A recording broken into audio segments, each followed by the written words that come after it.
तेरह मिनट रोजा खुलने को है। 13 मिनट। मैंने आपसे 9 या 10 मिनट तक बात करूंगा और इंशाल्लाह आखिरी 3 मिनट अल्लाह से दुआ करेंगे।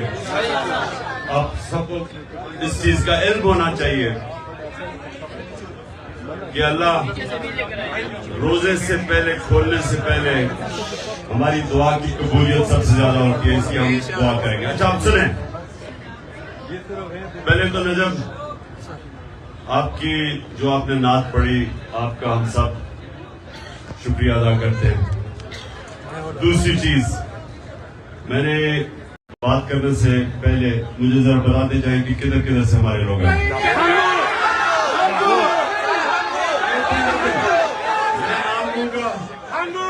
मैं नाम लूंगा, आपने बताना। लाहौर, लाहौर, रहीम खान, अच्छा ज्यादा है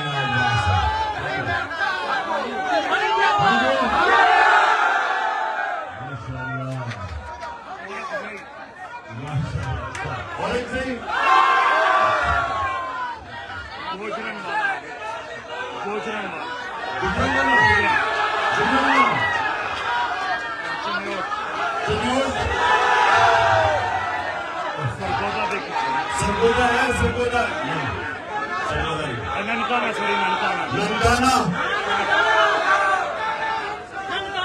ननकाना से तो बड़े कमजोर लोग पहुंचे हैं। हाँ, लॉ स्टूडेंट्स हमारे यहाँ वेलकम करता हूँ, सारे लॉ स्टूडेंट। अच्छा जी, आप सुना 9 मिनट। लंदन से भी हमारे आई, लंदन, कश्मीर, लॉस एंजलिस और साजिद, वेलकम। अच्छा जी, सुने आप प्लीज, खामोशिया। देखें आप, ये मैं जो कोई इस्लाम का स्कॉलर नहीं हूं, लेकिन मैं अपने जिंदगी के तजर्बे से जो मैं समझाऊं अपना दीन को, मैं आपके सामने उसकी छोटी सी चीज रखता हूं। देखिए, ला इलाहा इल्लल्लाह, जब आप ये आजादी का दावा करते हैं कि अल्लाह तेरे सिवा किसी के सामने नहीं झुकते, एक शेर है कि एक सजदा जिसको तू गिरां समझता है, देता है हजारों सजदों से निजाहत। कि एक सजदा जिसको इंसान मुश्किल समझता है, वो हजारों लोगों के सामने सजदे करने से इंसान को आजाद कर देता है। तो जो अंदरूनी आजादी है वो ला इलाहा इल्लल्लाह देता है। जो माशरे की आजादी है वो इंसाफ देता है।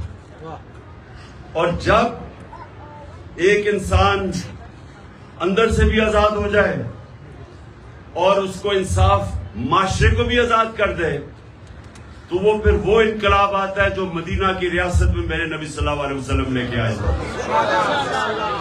दुनिया की तारीख में कभी ऐसा बड़ा इनकलाब नहीं आया। ये मैं अब तारीख का आपको बता रहा हूं, तारीख का मैं तालिब इल्म हूं। 625 जंगे बदर, 313 लोग, 11 साल के बाद 636, जो उस वक्त की सुपर पावर थी, बैजेंटाइन एम्पायर, जिसको रोमन एम्पायर भी कहते हैं, 636 में 11 साल के बाद रोमन एम्पायर, जिसकी फौज 1 लाख थी, खालिद बिन वलीद की जनरलशिप के अंदर 11 साल के बाद यारमुक में वो घुटने टेक देती है। ये तारीख का हिस्सा है। अभी कोई 9 मिनट रह गए, आपने गौर से सुनिए, क्योंकि मेरा काम है आप सबकी तरबियत करना।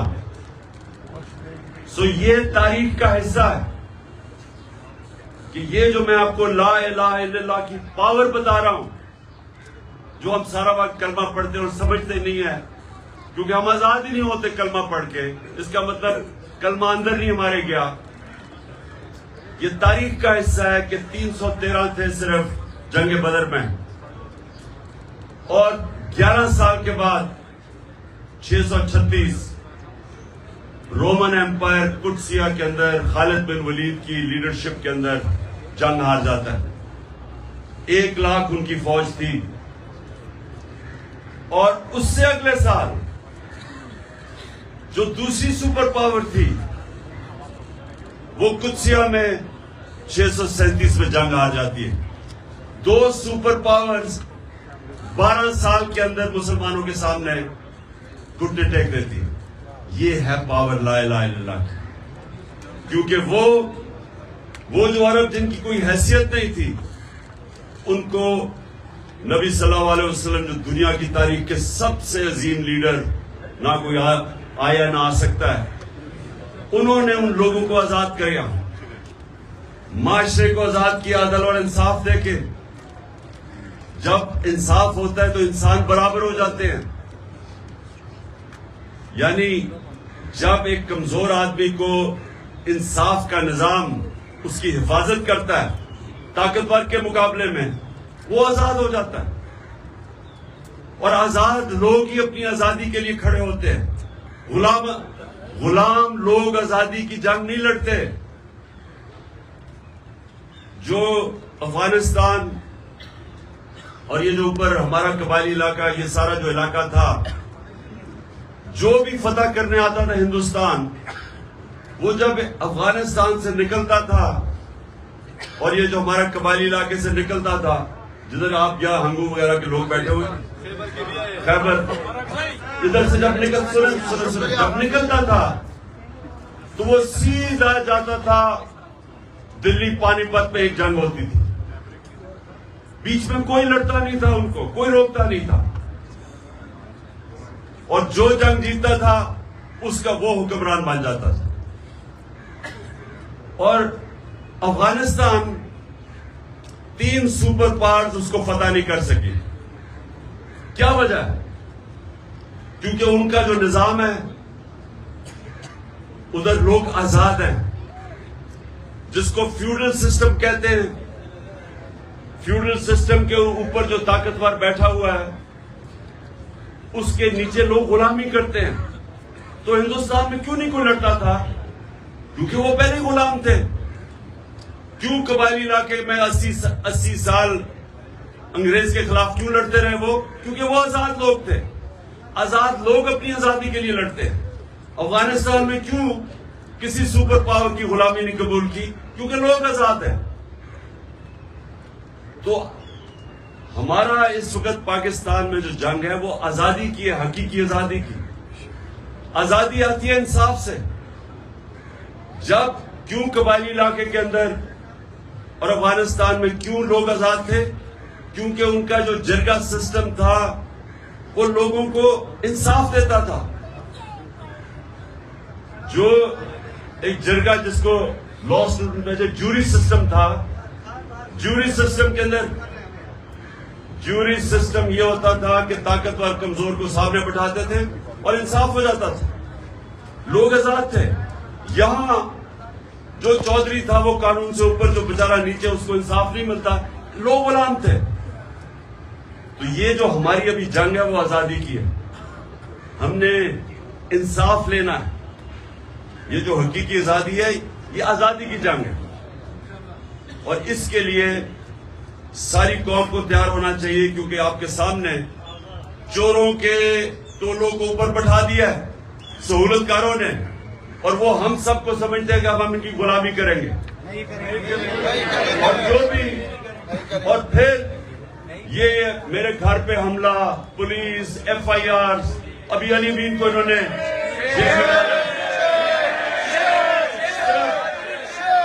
सिर्फ लोगों को ये बताने के लिए कि हम आजाद नहीं है, हम जानवर हैं, जिधर मर्जी ये चाहे हम जानवरों को उधर डंडे मार के कर देंगे। इसलिए हम सब ने इस जंग में शिरकत करनी है। और आखिर में देखो, आप सब लीडर हैं। हम सब लीडर क्यों हैं? क्योंकि हम अल्लाह की सबसे अजीम मखलूक, अशरफुल मखलूकात हैं। हमें समझ नहीं आती कि अल्लाह ने हमें कितनी सलाहियतें दी। जब उसने अल्लाह ने फरिश्तों को कहा कि इंसान के सामने झुको और इब्लीस ने कहा कि ये तो मैं आग का हूं और ये मिट्टी का है, तो अल्लाह ने फरिश्तों को कहा कि तुम्हें भी नहीं पता कि मैंने कितनी इंसान को सलाहियत दी। हमें इंसानों को भी नहीं पता हमारे पे कितनी अल्लाह ने कितनी नेमतें बख्शी, क्योंकि हम अपनी सलाहियतों को आजमाते ही नहीं है। सबसे बड़ा रुकावट अपनी सलाहियतों के पर पहुंचने के लिए वो है खौफ। ये जो ला इलाहा इल्लल्लाह है, सबसे बड़ा जो बुत ये तोड़ता है वो खौफ का बुत है। कुरान की आयत है, जो लोग ईमान ले आए मैं उनके खौफ दूर कर देता हूं, क्योंकि खौफ रुकावट है इंसान की आजादी में। यजीद के खौफ की वजह से कूफा के लोगों ने हजरत इमाम हुसैन की मदद नहीं की। पता था उनको कि हजरत इमाम हुसैन राह हक पे है, लेकिन उसके खौफ, उसके डर की वजह से, खौफ के बुत की पूजा करने की वजह से उन्होंने इस्लाम का इतना बड़ा सानिया होने दिया। इसलिए जो लीडर होता है वो अपने खौफ के ऊपर काबू पाता है, नहीं तो बुज़दिल आदमी लीडर नहीं बन सकता, वो नवाज शरीफ बन जाता है। जो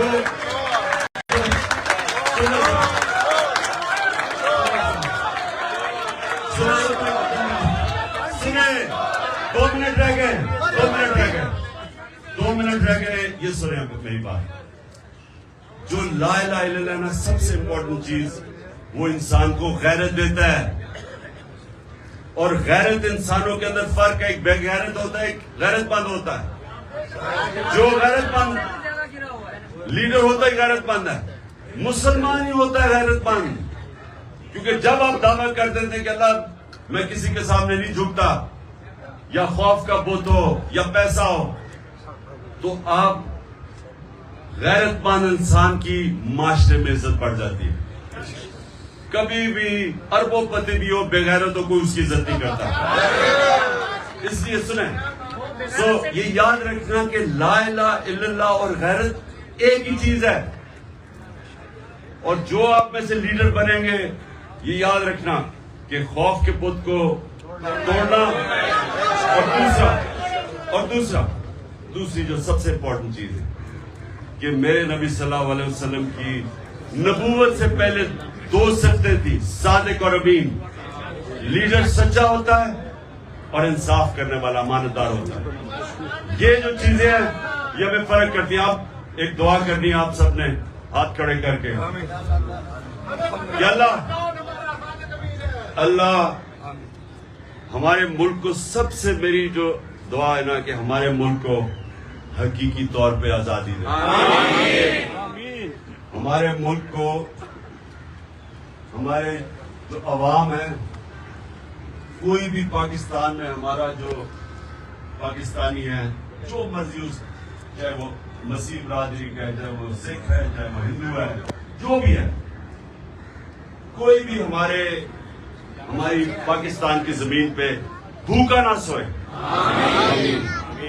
और हमारा वो मुल्क बने जो कि एक बड़ा अजीम ज़ेन था, इलामा इकबाल, और अजीम लीडर था जिस कायद आजम जिन्होंने जदोजहद की, वो मुल्क बने जो दुनिया में जिधर पाकिस्तान हरा पासपोर्ट लेके जाए दुनिया उसकी इज्जत करे। और आखिर में हमारा वो मुल्क बने जो बाहर से लोग पाकिस्तान में नौकरियां ढूंढने आए।